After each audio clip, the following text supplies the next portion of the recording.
Thank you so much, Larry. I'm always delighted to be introduced by you. Only the best introductions for you. Events. Thank you so much. Great to see all of you, and fantastic to be here at the Africa CEO Forum. We had a fantastic first day, and we're halfway through the second day, and the conversations have been very illuminating and inspiring, as well as we try and navigate some of the tough challenges. But I'm so excited for our next conversation. We have a one-on-one with Soren Toft, the CEO of MSC.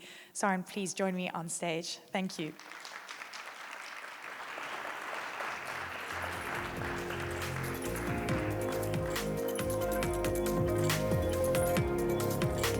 Fantastic to see you. Thank you for coming through. Have you been to Abidjan before? It's my first time, actually. Is it your first time? And what do you think of this fabulous city? Have you been out? To be honest, I haven't seen much. But We've got to take this man out of the conference hall, guys. Really good to see you. You know, MSC is a company that we all follow, I think. It is absolutely vital to Africa, at least. You've got a huge history here from the 1970s, you know, being one of the first to link Antwerp with Mogadishu. But it's been such an incredible journey, and I think the most exciting thing now, and I'm going to get right into it, is your acquisition of Bolloré Logistics. I know that it's still under regulatory approval, so it's yet to happen. $6 billion worth, and everyone's asking the question, why? We kind of know you want to be plugged in more into the growth story on the continent, but tell us in your own words. Sure, thank you, and thank you for having me. And, you know, let's jump right into it, because as you said, I mean, we have a long and proud history in Africa. We've been here for more than 50 years, and we absolutely see the future of Africa right in front of us.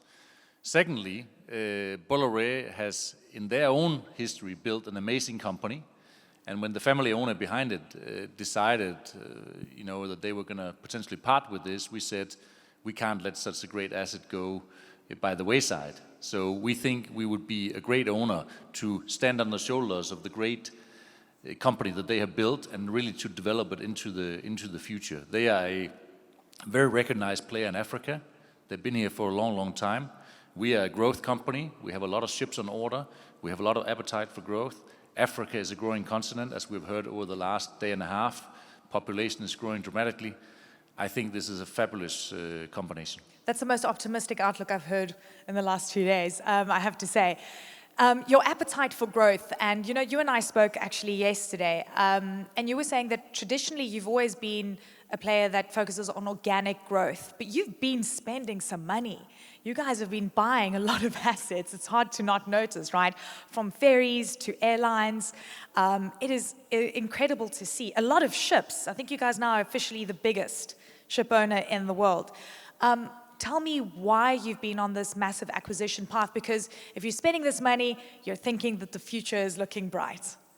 Well, in fact, we've been spending money, it's correct, but our biggest thrust for the future is really the organic growth that we're having. I mean, the number of ships that we have in order is really to propel our organic growth. But it's true, we've gone through a year and a half, 2 years of good fortunes for our industry. Finally, I would say, after a couple of decades living off very meager returns, and at the same time having to invest billions every year just to keep the ships afloat, so to speak.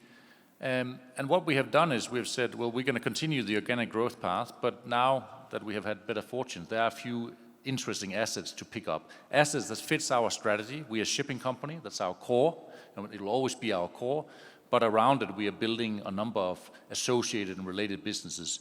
We are already in terminals today through our company TIL. Bolloré brings another 22 concessions to the family, so we thought that was a perfect match for us. I'm so glad you mentioned the terminals, because I think there's a lot of questions. I mean, analysts are looking at this acquisition and asking, you know, what weight did you give the terminals to this acquisition? Because are they the big prize for you in Africa as you embark on this acquisition of Bolloré? For sure, the biggest piece in Bolloré Africa Logistics are the terminals. And I think we've also heard over the past day or so that infrastructure in Africa is critical. So we come from saying we're going to take these additional pieces of infrastructure over, but we're not going to stop there. We're going to keep developing them. They're very important for our network of ships, the services that we offer, the lines that we produce, But for Africa, we've also heard, I think, in the last day, that infrastructure is absolutely critical, starting with initially the terminal infrastructure, but of course also the further hinterland infrastructure as the population will grow. So everybody wants to know, what are you going to do with this acquisition? What kind of money are you going to throw at this once you start betting it down? Well, we're not going to be able to tell you what I know, money you never we're tell gonna- us much, right? No. Because you're MSC, so you always keep Yeah. us like hanging. Well, we are a private company, and we will remain a private company. But what I will tell you is that, well, you know what we have spent for the company, but the DNA of our company is to grow, and therefore the DNA of what we are doing is to advance and further propel the Bolloré Africa Logistics. It's a fantastic organization with a fantastic brand, with great people. We're going to add 20,000 new family members to MSC. So I, of course, also have my mindset in making sure that they feel comfortable, they feel at home, so that they can continue their growth journey. We're going to keep the company separate. We're going to keep it with a separate brand. It won't be the Bolloré brand because that belongs to the Bolloré family, obviously. So we're coming out in the not too distant future with a new brand. Okay, so we'll wait for that because we still have to wait for regulatory approval. Let's talk about the legacy issues that Bolloré will be leaving behind. I know that you say you guys have good relationship, and we understand that. But with this acquisition, you also take on a legacy, which has been very widely documented, some good and quite a bit of bad as well. How have you weighed up those risks? When you go through a process like this, you go through a due diligence process and you weigh indeed everything that you see. I think we've had a very good dialogue with the Bolloré family about all of this, and we have structured the agreement in a way that if there are any bad surprises, which I don't think there will be, but if there are any bad surprises, we have already an agreed mechanism how to sort it out. What are you worried about?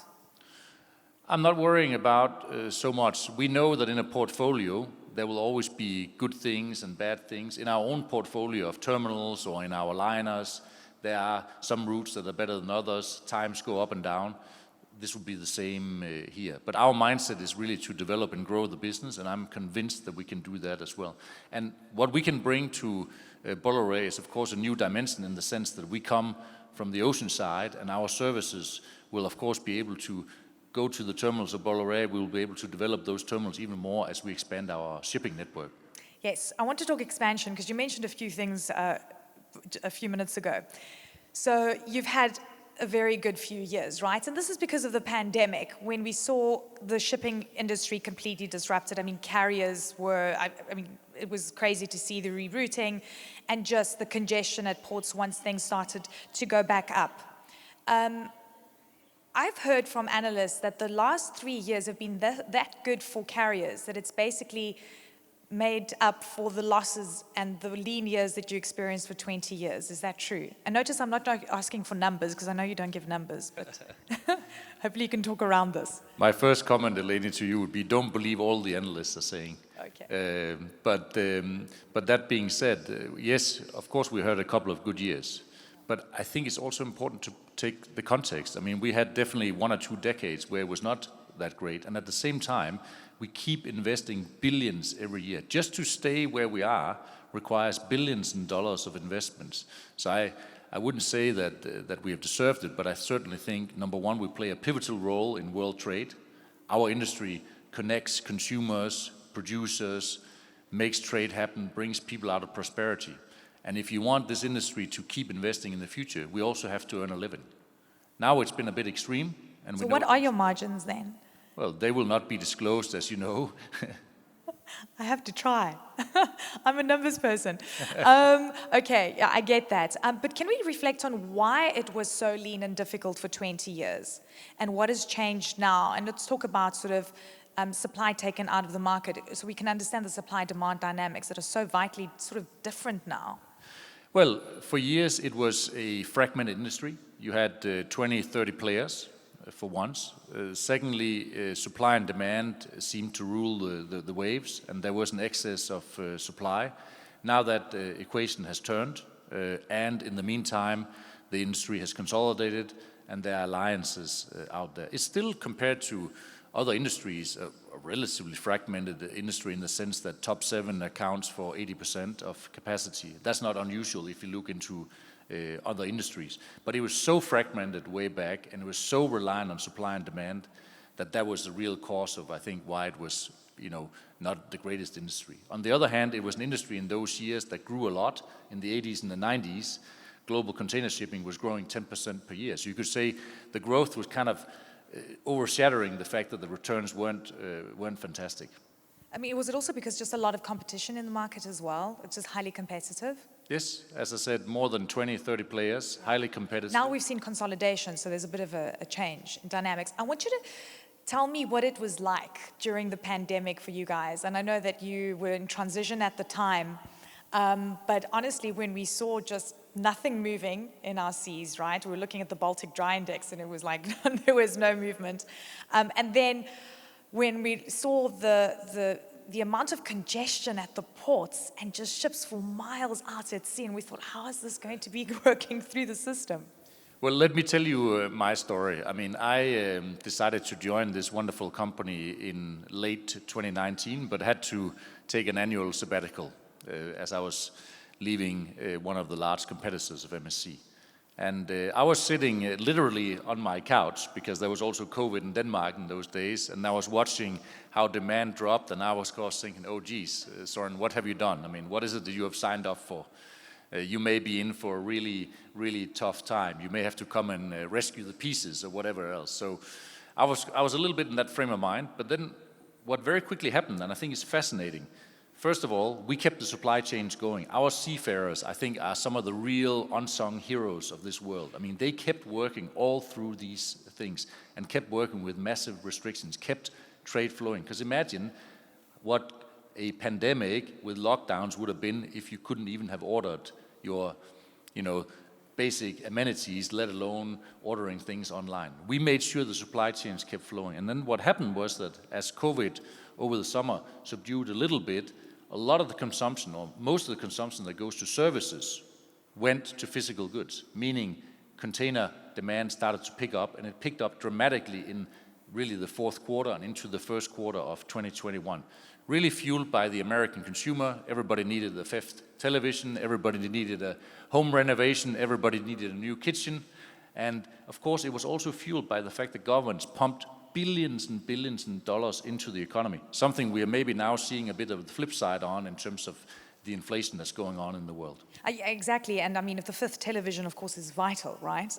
But I wonder now, as inflation is starting to bite in the US, and you're seeing, squeezing of monetary policy and hiking of interest rates, and yes, wage growth in the US is looking really robust, but that could turn as gasoline prices and the cost of food increases. So how are you putting that into your model right now in terms of what that's going to do to demand? Are you expecting demand destruction in these important markets? Indeed. I mean, firstly, I think we have seen that the first quarter of this year has a slight reduction in terms of demand year on year. We have to be careful comparing year on year, because first quarter of 21 was really boom. So there's still, I would say, pretty good demand, but year on year it has gone down. We are, of course, wary of what we see on inflation, of interest rates, and so on. So our hope is, of course, that we have some kind of a soft landing, if you can say so, where there's still a bit of growth in the world. Secondly, we are a global company. We are used to the fact that maybe one part of the world is doing well, another one is doing less well. So, of course, we are agile in the sense that we will move our assets around to where the opportunities are. And recently we moved a lot of assets to the US. Who knows? I hope we can move even more assets to Africa. Are you expecting, incredibly exciting growth on the continent? Because the inflation story and food insecurity is going to hurt the continent, perhaps more so than other regions.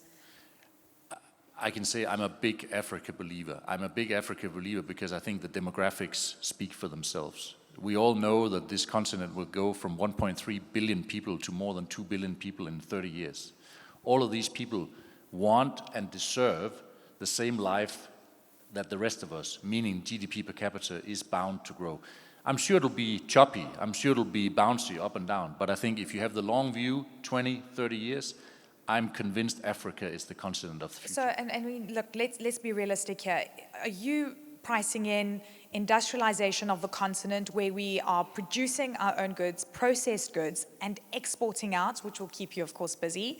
Or do you think imports are going to be just as important? What's the mix that you're anticipating here? I will tell you the truth. We are not as sophisticated that we are making plans for what's happening in 15, 20 years. So hopefully you can bear that. But I would say Africa has all the ingredients to do that. And I think Africa is becoming very much aware of the fact that they can go from just exporting commodities to taking those commodities and making them gradually into more finished goods.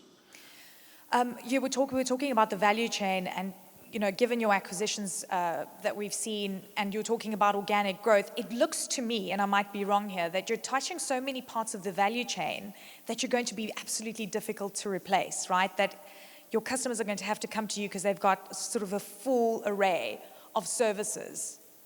Is that the plan? No, it's not really the plan. And to tell you the truth, the supply chain is immense. And we are covering some elements very deeply, but there are many elements we're not covering. I mean, freight forwarders are very important and large customers to us.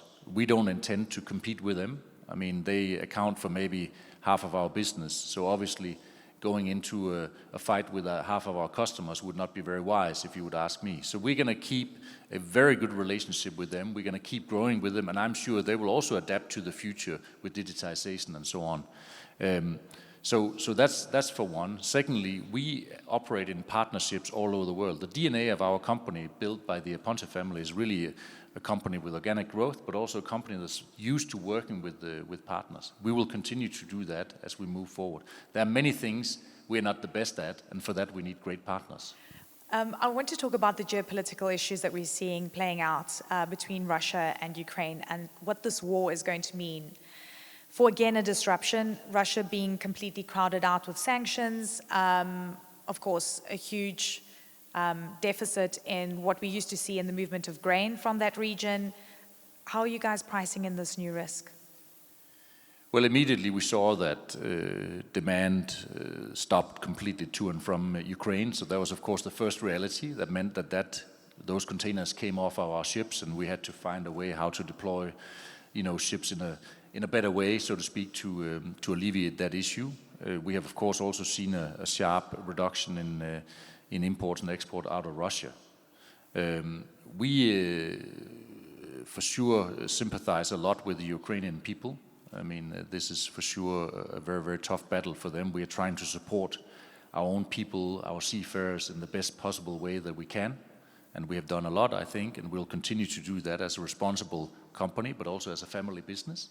And then I hope, but I don't know, if NATO finds a way to open up certain corridors, we will be the first to step in and offer our services, offer our containers, establish the transport corridor so that things can move. And I can say, as a matter of detail, but right now we are actually resuming some of our exports and imports from the Ukraine. We have built a new corridor via an Italian port where we're offering rail services so that we can still keep part of the economy flowing. That's incredible to hear that you've been, plugged in terms of keeping the logistics open, because I think we've just been focusing so much on the human impact and the political impact, and we forget about the logistics, the movement of people, the movement of goods, how to keep that economy alive and also get goods in and out. Has it been challenging to try and figure out those corridors, or is it because you guys just have so much experience, you know exactly how to navigate, even during times of instability? It's been challenging. I mean, we didn't have all the answers in the beginning because we had to see what was going to happen. Was it an all-out war covering all of Ukraine? Now it seems to it's kind of moved more into certain regions of Ukraine. So we have a very competent organization there. Many of them we have had to relocate on their wish to adjacent countries, but they are still operating our business there, or what is left, keeping in contact with the customers and so on. And we have simply tried, as we always try to be very agile, entrepreneurial, and say where's an opportunity. And obviously, a country in such a need deserves also that we are there and providing supply chain corridors for them. We heard the previous speaker talking about the climate change agenda for the continent, and I think it's a really vital conversation to have with regards to the shipping industry. And we know, I mean, these are the numbers that are going around, so perhaps you would know better, that the shipping industry accounts for 2.5% of global carbon emissions, right? And the cruise liners are actually the biggest emitters because of the facilities on board. I know that you guys are saying that you want to be carbon neutral by 2050, but I know there's different parts of your business. So I want to focus on the cruise liners. I know you're going to say that it's not really under your sort of ambit, but I want to talk about it realistically, what it is that you can do. And then we'll talk cargo separately because we're talking about new vessels. But talk to me about the cruise industry and whether there's real commitment, because we've seen that the industry has been criticized for the lobby of trying to water down some of the rules and regulations that will be implemented. But Elena, the real challenge with decarbonization is not the ships, the engines, all of the technologies are available. The real challenge for all of us running ships, whether it's cruise ships, cargo ships, bulk ships, and so on, is the availability of fuel, the availability of the green fuel. And this is why we have said all along that, number one, it's very important that we operate in partnerships because nobody can solve this on their own. A shipping company, we are a fuel user. We are not a fuel producer. We don't have all the answers of the future fuel. So it's very important that we operate in partnerships. We have been pushing very hard that we have global R&D that can tackle this problem. Right now there are talks about an R&D fund worth 5 billion.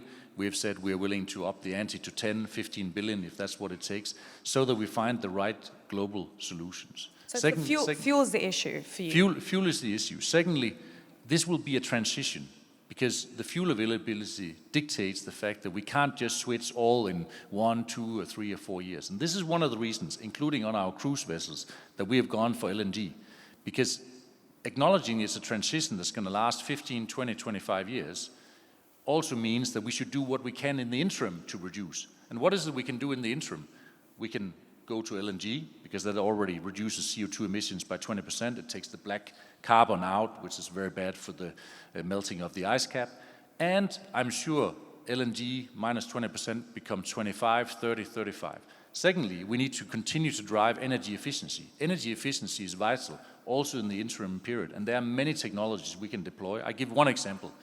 We have invested on an air lubrication system on 30 of our new buildings. We're basically building a blanket of bubbles underneath the ship, which takes 4 or 5% off the emissions. So there are many things we can do, and it's not just about the very big goal at the end of the rainbow that comes maybe in 2050 or hopefully before. Hopefully before, because we're running out of time, right? We're at code red when it comes to climate change. Then now I want to talk about cargo vessels, but it's been fascinating to kind of explore this industry where we're dealing with a lot of vessels that are 40 years old, which means that for them to be compliant, they have to go very slowly, so slowly that, you know, it's completely inefficient. There's huge order book for replacement of ships. You guys have been buying a lot. More ships are coming into the market in 2023, so there's a supply question now, because are we going to have too much supply? Are they going to be decommissioning? Are we going to see a huge decommissioning of older ships? How are you seeing that playing out? The new rules coming into effect next year, EEXI, CII, will demand certain shifts in the tonnage, because there will be ships that simply won't be able to pass the threshold. And it's a progressively threshold that will keep increasing, you could say, the burden, because it starts in 23, but it gets worse in 24, 25, 26. So the way we have looked at it is, number one, we need to replace old assets, end of life. We need to replace a number of charter ships, because we prefer to run predominantly our own fleet. We need to be compliant to the new rules, and these new rules, CII, probably means that we will have to reduce the speed. And for now, because there are not green fuels available in the quantities that we need, the only answer to this is either to slow down and add ships or to remove ports. But of course the problem is, if you remove ports, you still need to fill your assets in a responsible way. So that's really what we have looked at. And then of course we still expect there will be growth in the world.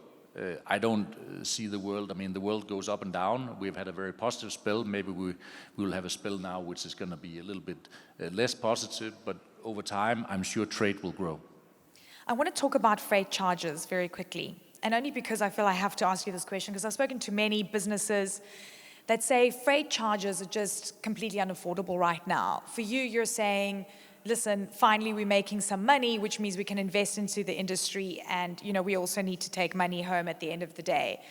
Do you think freight charges now are overly inflated, that they're not really reflective of supply-demand dynamics? And do you think we've got some downside coming? Or are you happy with what you're seeing right now, that this is a true reflection and we need to come to grips with what freight charges are like right now? Well, we are seeing you could say, the back end of what is supply and demand, because the freight charges reflect supply and demand. For a long, long time, it has been driven by oversupply. Therefore, freight charges were low, and customers were pushing us very hard for lower and lower freight charges. Now, the flip side of that is once you get an excess of demand and a lack of supply, freight charges, But is that realistic? shoot up. Because we had such a huge shock that warped supply-demand dynamics, and there was sort of a backlog. No, so over time it will normalize again, and that also means that freight charges will, whatever normalize means, they will probably not be at the current level for the very long term. But it's also a fact that, and this we have seen speaking to numerous customers, that of course some commodities are very sensitive to the freight rate, no doubt about it. But there are also many commodities that are not. You know, the classic example I always give is the pair of sneakers, where the freight charges was normally about 10 cents per pair, retailing for 120 US in the shop. Now maybe the freight charges are 30, 40 cents a pair. I don't think that's going to change the retail price in the shop. So it's a very diverse picture you see. But of course, some commodities are suffering from high freight charges. I guess one could argue that it's just compounding already huge inflation we're seeing across the board, right? So this is why the question seems to be coming up. You mentioned family business quite a lot. And it's a great way to also not answer my question on numbers. Hopefully one day, Soren, you'll be able to give me more numbers. But I think the family business model has been fascinating because actually it's been a positive. That's why you've been able to sort of survive, as I say, through these years. And I find there's so many African family-owned businesses that seem to be, doing really well. And it's an interesting model for the African markets that seems to be, growing. What is your sense, having worked in the corporate industry, family versus, publicly listed company, and the pros and cons?